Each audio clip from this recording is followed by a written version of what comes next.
ओम शांति। 3 मार्च 2026 के ईश्वरीय महावाक्य। पहले सुनते हैं मुरली के मुख्य पॉइंट्स। आज बाबा ने कहा, हम रूप बसंत ब्राह्मण हैं, हमारे मुख से ज्ञान रत्न निकलने चाहिए। उल्टी सुल्टी बातें करना पत्थर मारने समान है। 63 जन्म हमने पत्थर मारे, अब रत्न बांटने हैं। ज्ञान और योग के सिवाय दूसरी चर्चा व्यर्थ है। सच्ची सेवा केवल वही है जिसमें आत्मा का कल्याण हो। फिर बाबा ने कहा, जब कोई नया आता है तो पहले बाप का परिचय देना है। पूछो तुम किसके पास आए हो।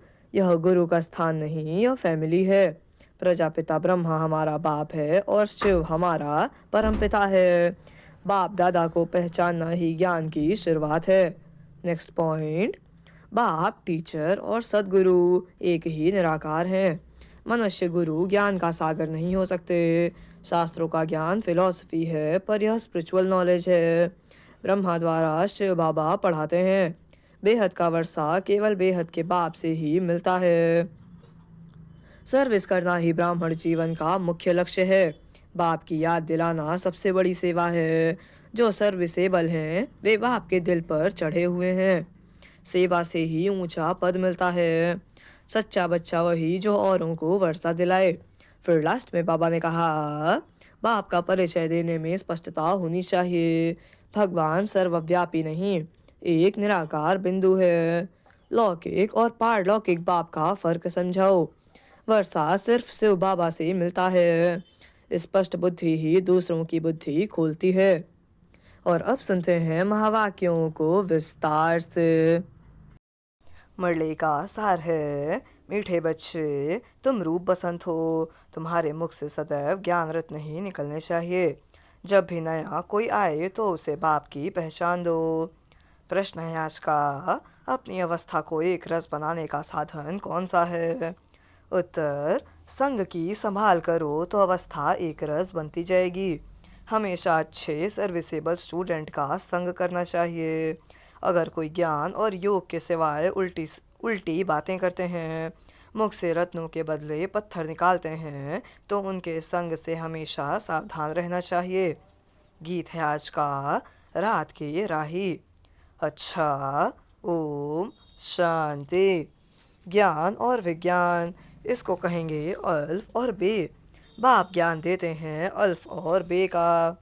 दिल्ली में विज्ञान भवन है, परंतु वह कोई अर्थ नहीं जानते। तुम बच्चे जानते हो ज्ञान और योग। योग से हम पवित्र बनते हैं, ज्ञान से हमारी चोली रंगती है। हम सारे चक्र को जान जाते हैं। योग की यात्रा के लिए भी यह ज्ञान मिलता है। वह कोई योग के लिए ज्ञान नहीं देते हैं, वह तो स्थूल में ड्रिल आदि सिखाते हैं। यह है सूक्ष्म और मूल बात। गीत भी उनसे तैलुक संबंध रखते हैं। बाप कहते हैं, हे बच्चों, हे मूल वतन के राही, पतित पावन बाप ही सर्व का सदगति दाता है। वही सबको रास्ता बताएंगे घर जाने का। तुम्हारे पास मनुष्य आते हैं समझने के लिए। किसके पास आते हैं? प्रजापिता ब्रह्मा कुमार कुमारियों के पास आते हैं। तो तुमको उनसे पूछना चाहिए, तुम किसके पास आए हो? मनुष्य साधु संत महात्मा के पास जाते हैं, उनका नाम भी रहता है फलाने महात्मा जी। यहाँ तो नाम ही है प्रजापिता ब्रह्मा कुमार कुमारी। बी के तो ढेर हैं। तुमको पूछना है किसके पास आए हो। प्रजापिता ब्रह्मा तुम्हारा क्या लगता है? वह तो सबका बाप ठहरा ना। कोई कहते हैं आपके महात्मा जी, गुरु जी का दर्शन करें। बोलो तुम गुरु कैसे कहते हो? नाम ही रखा हुआ है प्रजापिता ब्रह्मा कुमारी, तो वह बाप हुआ ना, न कि गुरु। प्रजापिता ब्रह्मा कुमार कुमारी माना ही इनका कोई बाप है। वह तो तुम्हारा भी बाप ठहरा। बोलो हम भी के बाप से मिलने चाहते हैं। प्रजापिता का नाम कभी सुना है? इतने बच्चे और बच्चियां हैं, बाप का मालूम पड़े तब समझें बेहद का बाप है। प्रजापिता ब्रह्मा का भी जरूर कोई बाप होगा। तो कोई भी आते हैं उनसे पूछना है किसके पास आए हो। बोर्ड पर क्या लिखा हुआ है? जबकि इतने ढेर सेंटर्स हैं, ब्रह्मा कुमार कुमारी इतने हैं तो जरूर बाप होगा, गुरु हो न सके। पहले तो यह बुद्धि से निकले, समझें कि यह घर है, कोई फैमिली में आया हूँ।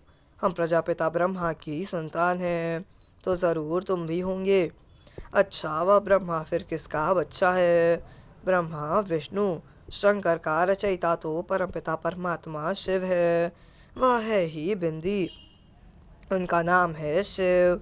वह हमारा दादा है, तुम्हारी आत्मा भी उनकी संतान है। ब्रह्मा के तुम भी संतान हो, तो तुम ऐसे कहो कि हम बाप दादा से मिलने चाहते हैं। उनको ऐसे समझाना चाहिए जो उनकी बुद्धि चली जाए बाप की तरफ। समझे मैं किसके पास आया हूँ? प्रजापिता ब्रह्मा हमारा बाप है, वह है सब आत्माओं का बाप। तो पहले यह समझो हम किसके पास आए हैं। ऐसे युक्ति से समझाना है जो उनको पता पड़े कि यह शिव बाबा की संतान है, यह एक फैमिली है। उनको बाप और दादा का परिचय हो जाए। तुम समझा सकते हो सर्व का सद्गति दाता निराकार बाप है। वह प्रजापिता ब्रह्मा द्वारा सर्व की सद्गति करते हैं, उनको सब पुकारते हैं। देखते हो ना, कितने बच्चे हैं जो आकर बाप से वर्षा लेते हैं। पहले उनको बाप का परिचय मिले, तब समझे हम बाप दादा से मिलने आए हैं। बोलो, हम उनको बाप दादा कहते हैं। नॉलेजफुल पतित पावन वह शिव बाबा है ना। फिर समझाना चाहिए भगवान सर्व का सद्गति दाता निराकार है, वह ज्ञान का सागर है। ब्रह्मा द्वारा बेहद का वर्षा ले रहे हैं, तो वह समझें यह ब्रह्मा कुमार कुमारियाँ शिव बाबा की संतान हैं। वही सबका बाप है। भगवान एक है, वही आदि सनातन देवी देवता धर्म की स्थापना करते हैं। वह स्वर्ग का रचयिता सर्व का बाप भी है, टीचर भी है, गुरु भी है। सृष्टि के आदि मध्य और अंत का राज समझाते हैं, अर्थात त्रिकालदर्शी बनाते हैं। जो भी देखो समझने लायक है, तो यह उनको यह समझाना चाहिए। पहले तो पूछो तुम्हारे बाप कितने हैं, लौकिक और पारलौकिक। बाप तो सर्वव्यापी हो न सके। लौकिक बाप से यह वर्षा मिलता है, पारलौकिक से यह वर्षा मिलता है। फिर उनको सर्वव्यापी कैसे कह सकते हैं? यह अक्षर नोट कर धारण करो। यह समझाना जरूर पड़ता है, समझाने वाले तुम ठहरे। यह घर है, हमारा गुरु नहीं है। देखते हो यह सब ब्रह्मा कुमार कुमारियां हैं। वर्षा हमको निराकार शिव बाबा ही देते हैं, जो सर्व का सद्गति दाता है। ब्रह्मा को सर्व का सद्गति दाता पतित पावन लिबरेटर नहीं कहा जा सकता। यह शिव बाबा की ही महिमा है। जो भी आए उनको यही समझाओ कि यह सर्व का बाप दादा है। वही बाप स्वर्ग का रचयिता है, ब्रह्मा द्वारा विष्णुपुरी की स्थापना करते हैं। ऐसे तुम किसको भी समझाएंगे तो फिर बाप के पास आने की दरकार ही नहीं रहेगी। वह तो हीरे हुए हैं, आदत पड़ी हुई है। कहेंगे गुरु जी का दर्शन करें। भक्ति मार्ग में गुरु की बहुत महिमा करते हैं। वेद शास्त्र यात्रा आदि सब गुरु ही सिखलाते हैं। तुमको समझाना है मनुष्य गुरु हो नहीं सकते। हम ब्रह्मा को भी गुरु नहीं कहते। सदगुरु एक है, कोई मनुष्य ज्ञान का सागर नहीं हो सकता। वह सब हैं भक्ति मार्ग के शास्त्र पढ़ने वाले, उनको शास्त्रों का ज्ञान कहा जाता है, जिसको फिलॉसफी कहते हैं। यहाँ हमको ज्ञान सागर बाप पढ़ाते हैं। यह स्पिरिचुअल नॉलेज है। ज्ञान सागर ब्रह्मा विष्णु शंकर को नहीं कह सकते, तो मनुष्य को कैसे कह सकते? ज्ञान की अथॉरिटी मनुष्य हो न सके। शास्त्रों की अथॉरिटी भी परमपिता परमात्मा को कहा जाता है। दिखाते हैं परमपिता परमात्मा ब्रह्मा द्वारा सभी वेदों शास्त्रों का सार इनके द्वारा समझाते हैं। बाप कहते हैं मुझे कोई जानते ही नहीं, तो वर्षा कहाँ से मिले? बेहद का वर्षा बेहद के बाप द्वारा ही मिलता है। अब यह बाबा क्या कर रहे हैं? यह होली और धुरिया है ना।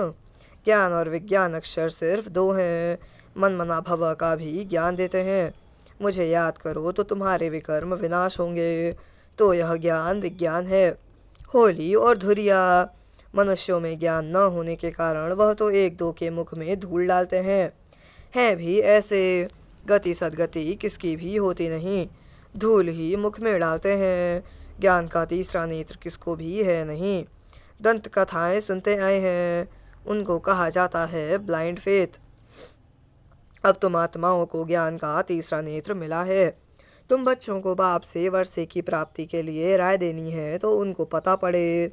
यह वर्षा ले रहे हैं ब्रह्मा द्वारा और कोई द्वारा मिल नहीं सकता। सब सेंटर्स पर यह नाम लिखा हुआ है, प्रजापिता ब्रह्मा कुमार कुमारियाँ। अगर गीता पाठशाला लिखें तो कॉमन बात हो जाती है। अब तुम भी बी के लिखो तो बाप का परिचय दे सको।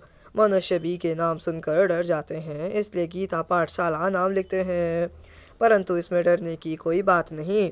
बोलो, यह घर है, तुम जानते हो किसके घर आए हैं। इन सब का बाप है प्रजापिता ब्रह्मा। भारतवासी प्रजापिता ब्रह्मा को मानते हैं। क्रिश्चियन भी समझते हैं आदि देव होकर गए हैं, जिसके यह मनुष्य वंशावली हैं।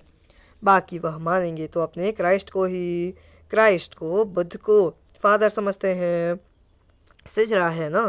असल में बाप ने ब्रह्मा द्वारा आदि सनातन देवी देवता धर्म की स्थापना की है। वह हो गया ग्रेट ग्रेट ग्रैंडफादर। पहले बाप का परिचय देना है। वह कहें हम आपके बाप से मिलना चाहते हैं। बोलो, वर्षा शिव बाबा से मिलता है, न कि ब्रह्मा बाबा से। तुम्हारा बाप कौन है? गीता का भगवान कौन है? आदि सनातन देवी देवता धर्म की स्थापना किसने की? बाप नाम कहने से समझेंगे यह सब ब्रह्मा कुमार कुमारियाँ शिव बाबा की औलाद हैं।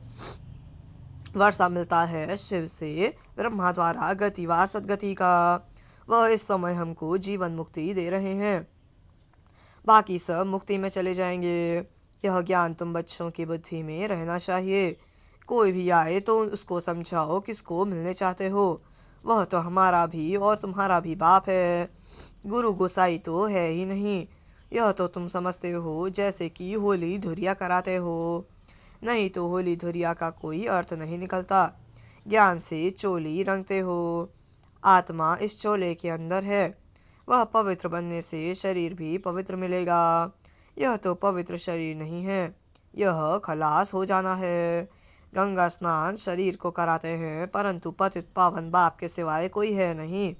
पतित आत्मा बनती है तो आत्मा पानी के स्नान से पावन हो नहीं सकते। यह किसको पता नहीं। वह तो आत्मा सो परमात्मा कह देते हैं। आत्मा निर्लेप है। अभी जो सेंसिबल बने हैं वे ही धारण कर और करा सकते हैं। जिन बच्चों के मुख से सदैव रत नहीं निकलते उनको रूप बसंत कहा जाता है। सिवाय ज्ञान विज्ञान के बाकी आपस में कुछ भी लेन देन करते हैं, गोया पत्थर ही मारते हैं। सर्विस बदले डिससर्विस करते हैं। 63 जन्म एक दो को पत्थर मारते आए। अब बाप कहते हैं तुमको ज्ञान विज्ञान की बातें कर दिल को खुश करना है। झरमुई झगमुई की बातें नहीं सुननी चाहिए। यह ज्ञान है ना। पत्थर तो सारी दुनिया एक दो को मारती है। तुम बच्चे तो रूप बसंत हो। तुमको ज्ञान विज्ञान के सिवाय न कुछ सुनना है न सुनाना है। जो उल्टी बातें करते हैं उनका संग ही खराब है। जो बहुत सर्विस करने वाले हैं उनका संग तारे। कोई ब्राह्मण रूप बसंत हैं, कोई ब्राह्मण बनकर फिर उल्टी सुल्टी बातें करते हैं। ऐसे का संग नहीं करना चाहिए और ही नुकसान कर देंगे। बाबा बार बार सावधानी देते हैं, उल्टी सुल्टी बातें एक दो में कभी न करो, नहीं तो अपनी भी सत्यानाश दूसरे की भी सत्यानाश कर देते हैं, तो फिर पद भ्रष्ट हो पड़ता है। बाबा कितना सहज सुनाते हैं। शौक होना चाहिए। बाबा हम जाकर बहुतों को यह नॉलेज देते हैं। वही बाप के सच्चे बच्चे हैं। सर्विसेबल बच्चों की बाप भी महिमा करते हैं। उनका संग करना चाहिए। कौन अच्छे स्टूडेंट का संग रखते हैं? बाबा से पूछो तो बता सकते हैं। किसका संग करना चाहिए? कौन बाबा के दिल पर चढ़े हुए हैं? वह झट बताएंगे। सर्विस करने वालों का बाबा को भी रिगार्ड है। कोई कोई तो सर्विस भी नहीं कर सकते हैं। ऐसे बहुतों को खराब संग मिलने से अवस्था नीचे ऊपर हो जाती है। हाँ, कोई स्थूल सर्विस में अच्छे हैं, वह भी अच्छा वर्षा पा लेते हैं। अल्फ और बे समझना तो बड़ा सहज है। कोई को भी सिर्फ बोलो बाप को और वर्षे को याद करो, बस अक्षर ही दो हैं, अल्फ और बे। यह तो बिल्कुल सहज है। कोई भी आए तो उनको सिर्फ कहो बाबा का फरमान है, मामे कम याद करो बस। सबसे बड़ी खातिरी यह है। बाप कहते हैं मुझे याद करो तो तुमको स्वर्ग का वर्षा मिल जाएगा। हर सेंटर में ऐसे नंबरवार हैं। कोई तो डिटेल में समझा सकते हैं, नहीं समझा सकते हैं तो सिर्फ यह बताओ। कल्प पहले भी बाप ने कहा था कि माँ में कम याद करो और कोई भी देहधारी देवता आदि को याद न करो। बाकी झरमुई झगमुई फलाना बाकी झरमुई झगमुई फलाना ऐसे कहते हैं, यह करते हैं। कुछ भी नहीं करो। यह बाबा ने तुमको होली और धुरिया खिलाया। बाकी रंग आदि लगाना तो आसुरी मनुष्यों का काम है। कोई किसकी ग्लानी बैठ सुनाए तो नहीं सुनना चाहिए। बाबा कितनी अच्छी बातें सुनाते हैं। मनमना भव, मध्याजी भव। कोई भी आए तो उसको समझाओ शिव बाबा सबका बाप है। वह तो कहते हैं मुझे याद करो तो स्वर्ग का वर्षा मिलेगा। गीता का भगवान भी वह है। मौत सामने खड़ा है तो तुम बच्चों का काम है सर्विस करना, बाप की याद दिलाना। यह है महान मंत्र जिससे राजधानी का तिलक मिल जाएगा। कितनी सहज बात है, बाप को याद करो और कराओ तो बेड़ा पार हो जाएगा। अच्छा, मीठे मीठे सिखिलते बच्चों प्रति माता पिता बाप दादा का याद प्यार और गुड मॉर्निंग। रूहानी बाप की रूहानी बच्चों को नमस्ते। हम रूहानी बच्चों की रूहानी माता पिता बाप दादा को याद प्यार और गुड मॉर्निंग। नमस्ते नमस्ते नमस्ते। शुक्रिया बाबा, शुक्रिया। धारणा के लिए मुख्य सार। पहले पॉइंट, सेंसिबल बन सबको बाप का परिचय देना है। मुख से कभी पत्थर निकाल डिससर्विस नहीं करनी है। ज्ञान योग के सिवाय दूसरी कोई चर्चा नहीं करनी है। दूसरी पॉइंट, जो रूप बसंत हैं, सर्विसेबल हैं, उनका ही संग करना है।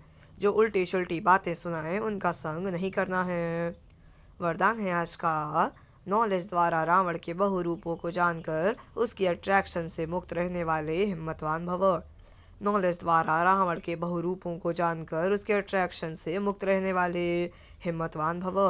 वरदान का स्पष्टीकरण है, जो बच्चे नॉलेज द्वारा रावण के बहुरूपों को अच्छी तरह से जान गए हैं उनके आगे वह नजदीक भी नहीं आ सकता। चाहे सोने का चाहे हीरे का रूप धारण करे, लेकिन उसके अट्रैक्शन में नहीं आएंगे। ऐसी सच्ची सीताएं बन लकीर के अंदर रहने का लक्ष्य रख हिम्मतवान बनो। फिर यह रावण की बहु सेना वार करने के बजाय आपकी सहयोगी बन जाएगी। प्रकृति के 5 तत्व और 5 विकार ट्रांसफर होकर आपकी सेवा के लिए आएंगे। स्लोगन है आज का, सेवाओं में सफलता प्राप्त करना है तो निर्माण चित बनो। नहीं, सेवा में सफलता प्राप्त करना है तो निर्माण चित्त की विशेषता को धारण करो। सेवाओं में सफलता प्राप्त करना है तो निर्माण चित्त की विशेषता को धारण करो। ये अव्यक्त इशारे निश्चय के फाउंडेशन को मजबूत कर सदा निर्भय और निश्चिंत रहो। निश्चय के फाउंडेशन को मजबूत कर सदा निर्भय और निश्चिंत रहो। विजयी बनने का फाउंडेशन है निश्चय। फाउंडेशन अगर पक्का है तो बिल्डिंग हिल नहीं सकती। निश्चिंत रहते हैं। अगर फाउंडेशन कच्चा है तो धरनी हिलेगी तो भय होगा कि अगर फाउंडेशन कच्चा है तो थोड़ा सा भी तूफान आएगा, थोड़ी भी धरनी हिलेगी तो भय होगा कि यह बिल्डिंग हमारी गिर नहीं जाए या क्रैक दरार नहीं हो जाए। लेकिन निश्चय का फाउंडेशन अगर पक्का होगा तो हमेशा ही निर्भय और निश्चिंत रहेंगे। अच्छा, ओम शांति।